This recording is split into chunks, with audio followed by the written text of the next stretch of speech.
This is Benji Paras and you're watching PhilippineNews.com.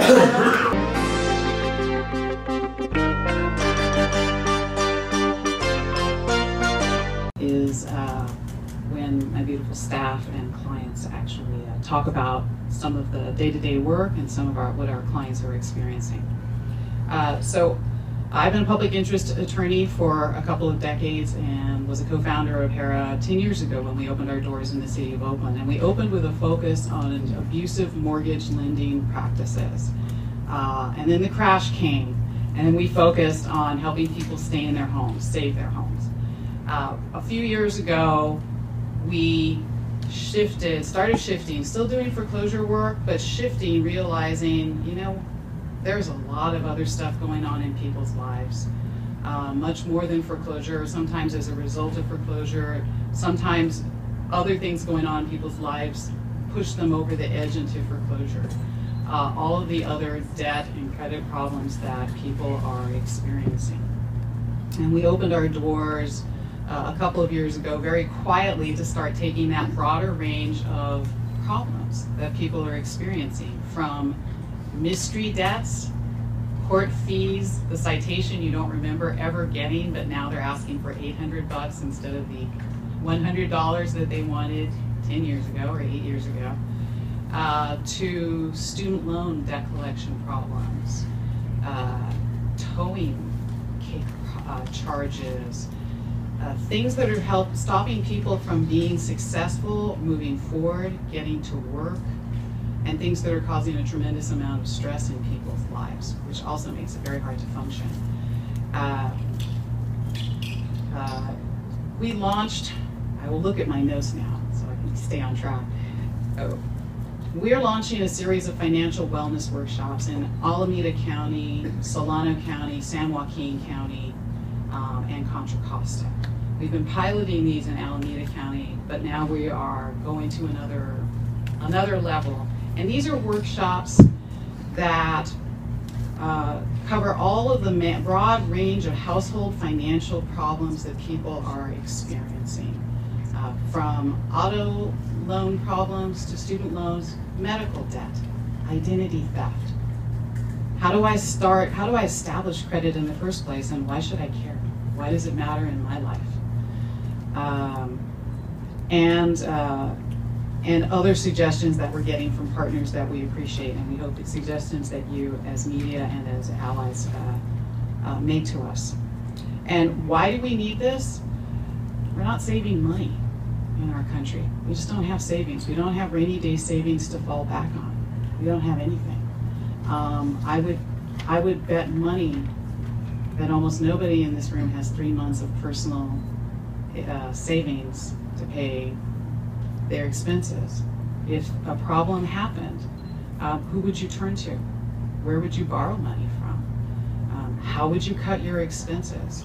A lot of people are already kind of down to what they feel are bare bones levels. What else do you cut? So how do you manage it? If you don't have savings, you're more vulnerable. And then when you're being squeezed and nickel and dimed, and everything is costing you a ton of money, how in life are you supposed to save money? These are some of the things that our workshops help people address, because these are complex problems.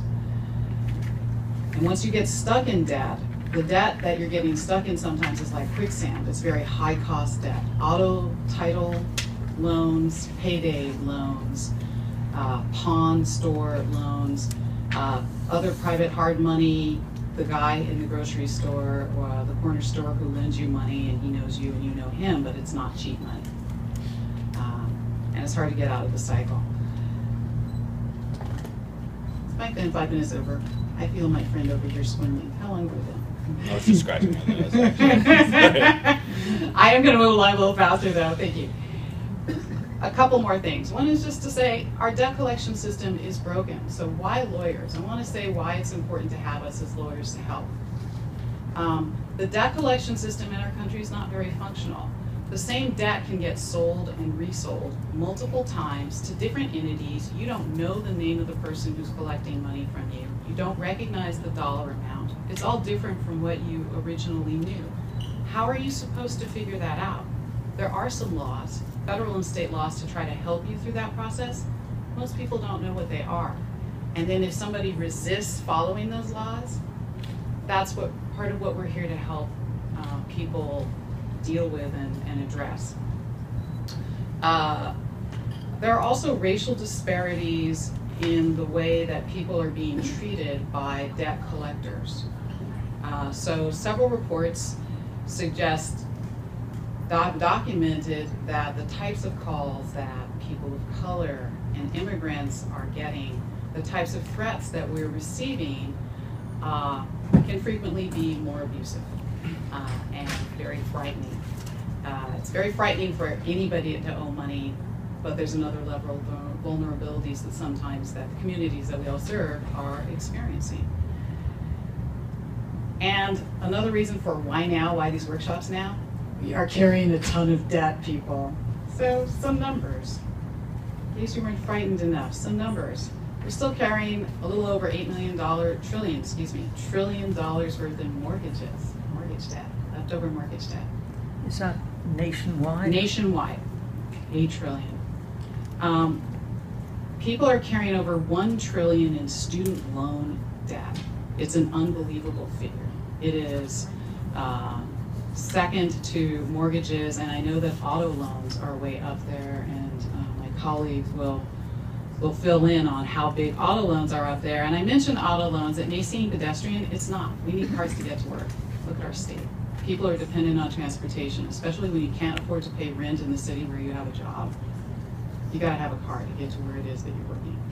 So we're carrying a massive amount of debt. And on the credit card side of things, we're approaching $1 trillion in credit card debt. Seniors are carrying mortgage debt later into life. Student loan debt is the fastest growing kind of debt amongst seniors in the United States. And why? Because we're co-signing for people and we're trying to help other people get credit. So I'm giving a little bit of data to try to explain why this feels particularly urgent to us right now. Last, I will wrap up by saying credit. Credit is a huge piece also of the work that we're doing and what these workshops are about. Credit is being used to determine whether somebody's going to get into affordable housing, not just private housing, but affordable housing, housing of last resort for people who need it the most. People are being kept out of affordable housing based on not having good enough credit or any credit, which is a huge issue if you are newer to the country. And if your credit is not great, everything you do is going to cost you more. It could cost you your job. It could stop you from getting promoted at an existing job. It will make your insurance costs higher. You may not get approved for certain kinds of insurance. If you have a small business, all of that becomes all the more important. Access to credit and being able to get the necessary insurance. So I will stop there and pass the microphone. One quick question, Please. Yeah. Elise. The Bay Area is experiencing enormous growth economically, but it's not really making a difference for people who've gotten close to the cliff or fallen off. Could you just say a little about what you're seeing with the economic wealth gap? Yeah, absolutely. The sheer cost of living has been rising across our state, and it's particularly noticeable in the Bay Area. There was a census study that came out about a year ago that noted because our housing costs are so high that there's something, what is it? You'll remember, 25% of our population, 30% of our population across the state are living in poverty, a much higher, I don't want to lie about the number, it was a much, much higher percentage than what I had previously realized, and it's because of our housing costs taking such a big bite. But we still have pay disparities.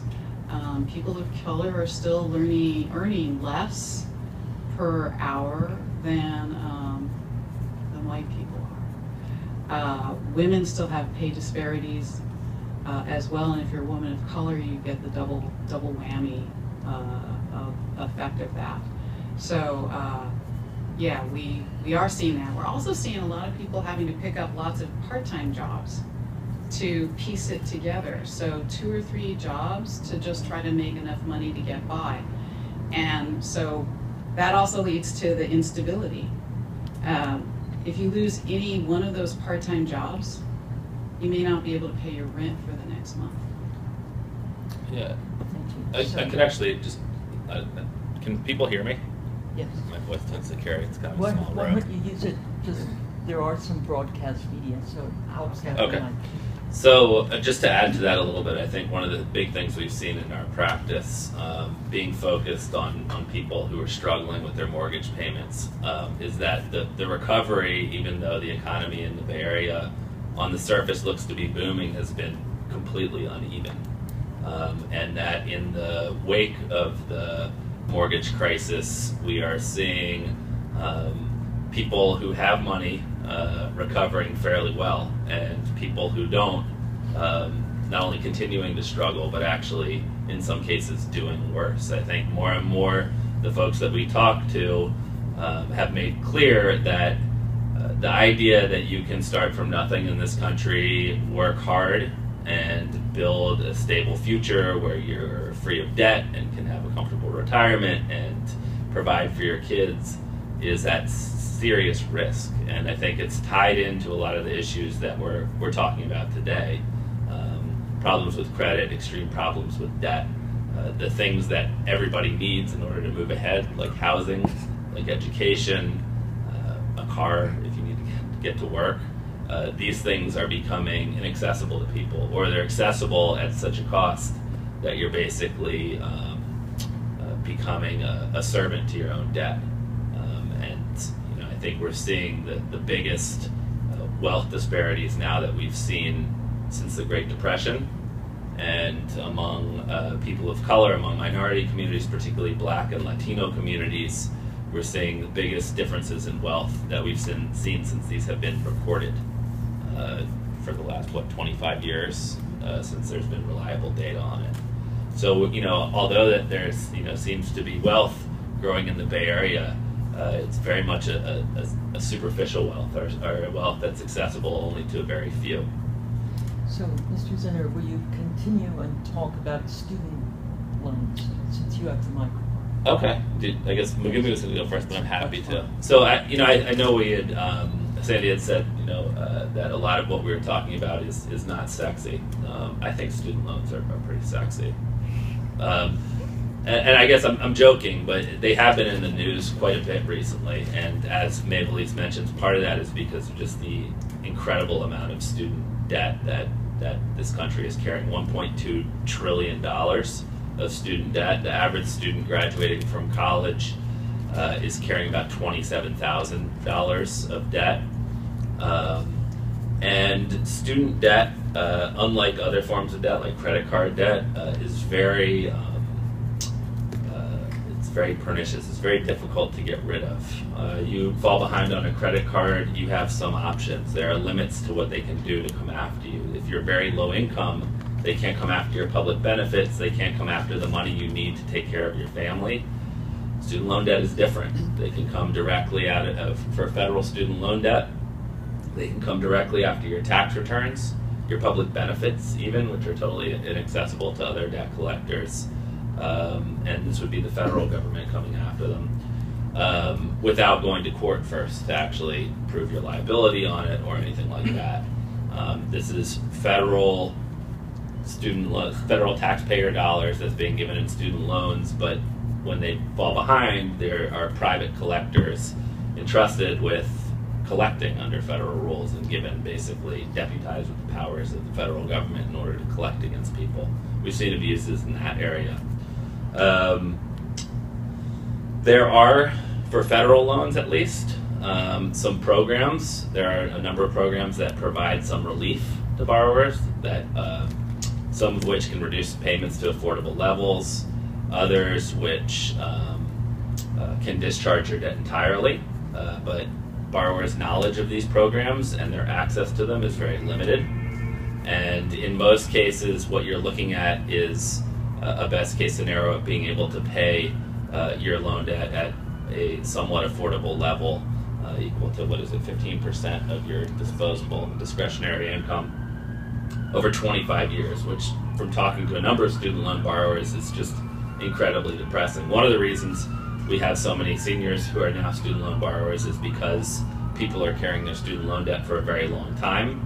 We also saw, and I remember this from our work with foreclosures, a lot of people during the recession who were unable to find jobs who went back to school because they could borrow money to do so for living expenses, but more so that they could improve their chances of getting a job, and are now entering the workforce later in life with huge amounts of student loan debt. I don't want to go too far over, but one of the big issues we're working with, is anybody familiar with the Corinthian colleges? This is a big issue in the news now. These were for-profit colleges. So most schools operate as nonprofits, not these schools, and not a number of schools. Like University of Phoenix is a big one. Corinthian was the biggest. In California, this included, actually around the country, this included Heald College, which started in the Bay Area, Everest College, and Wyotech. These were schools. Wyotech. They did, yeah. These were schools that are for-profit schools. They basically operated by getting students to come to their school. The business model was you get students to come to their school. They take out federal loans. The debt becomes theirs, right? This is taxpayer dollars. That becomes student debt. That becomes the school's profit. Afterwards, the students are left saddled with the debt. These schools were heavily minority, around 70% nationally. They tended to be lower income, so students making around $20,000 a year. They've been under investigation. There have been complaints about them for some time. They reached a settlement with the California Attorney General in 2007 for defrauding student borrowers, basically making false promises. These were companies basically, I don't know if you guys remember seeing the advertisements. Heald's big advertisement was get in, get out, get ahead. Every single student we talk to remembers those advertisements. They would call up, express an interest. These are people who wanted to get higher paying work, and they would have lists of all the careers you could have afterwards. They would call up, Heald would bring them in, or Wyotech would bring them in, and they essentially would discourage them from leaving until they had signed a enrollment agreement and thousands of dollars in student loans with the federal government.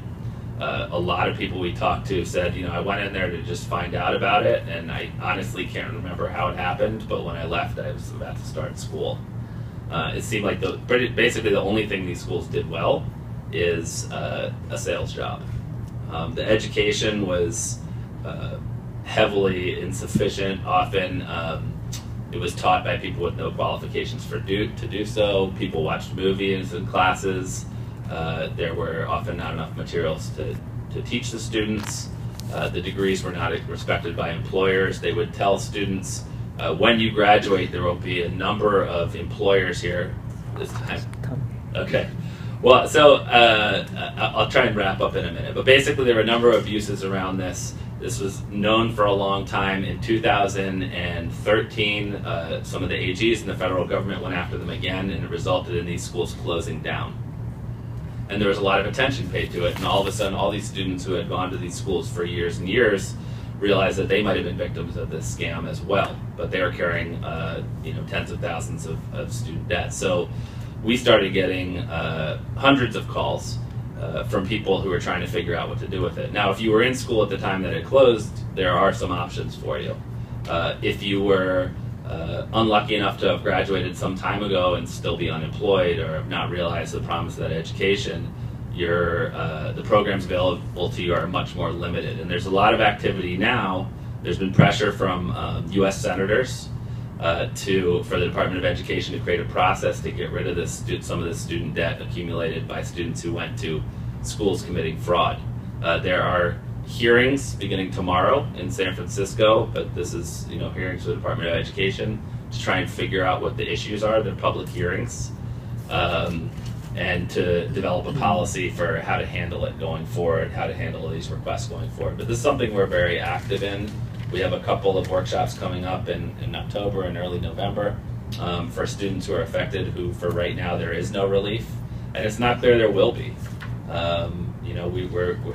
we're trying to help keep pressure on the federal government to figure out how to help them, but it's very much a developing and open story.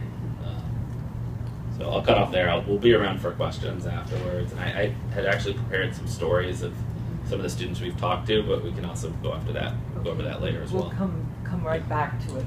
Great. It'll probably be the first question. Okay. So the next speaker is Megumi Tsutsui. So thank you.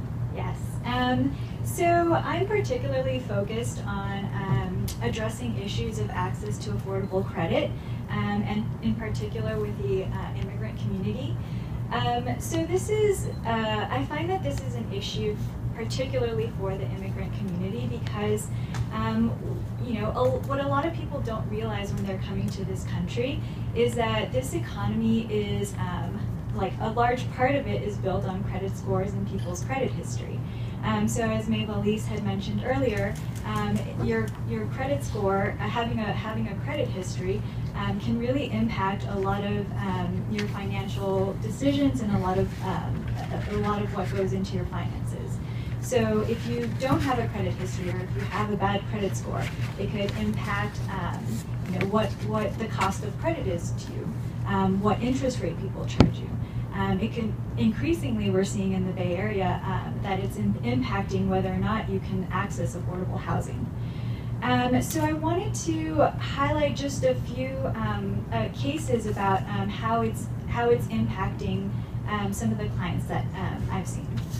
So for example, one of the clients we had coming, she was an immigrant from Honduras, and she was being charged 24% interest rate on a car loan for a used car, which is incredibly high given that if you have good credit, you can sometimes get 0% interest rate.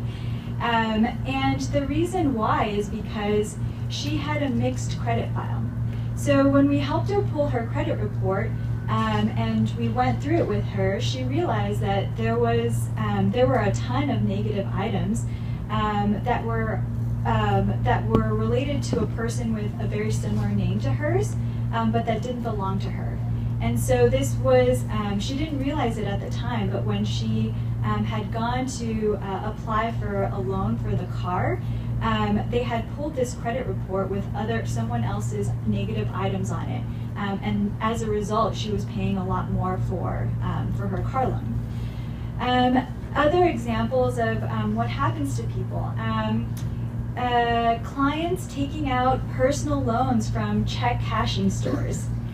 I have two clients, one from El Salvador, one from Guatemala. Both were actually 75 years old. They went to the check cashing store to get a loan. One was for funeral expenses and the other was for emergency car repairs.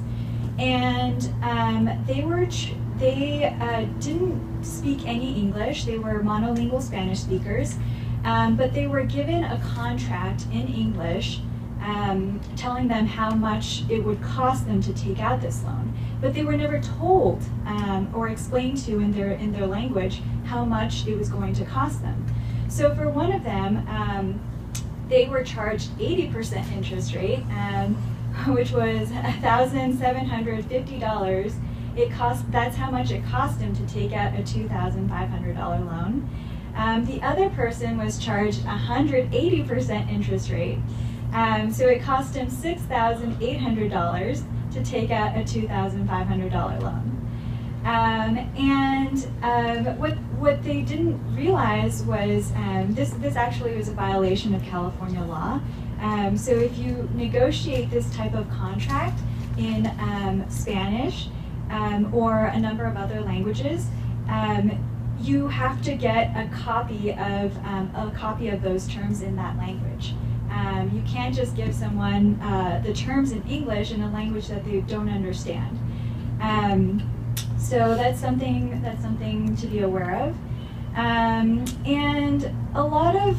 what happens with a lot of clients is just that they don't realize what the affordable options are.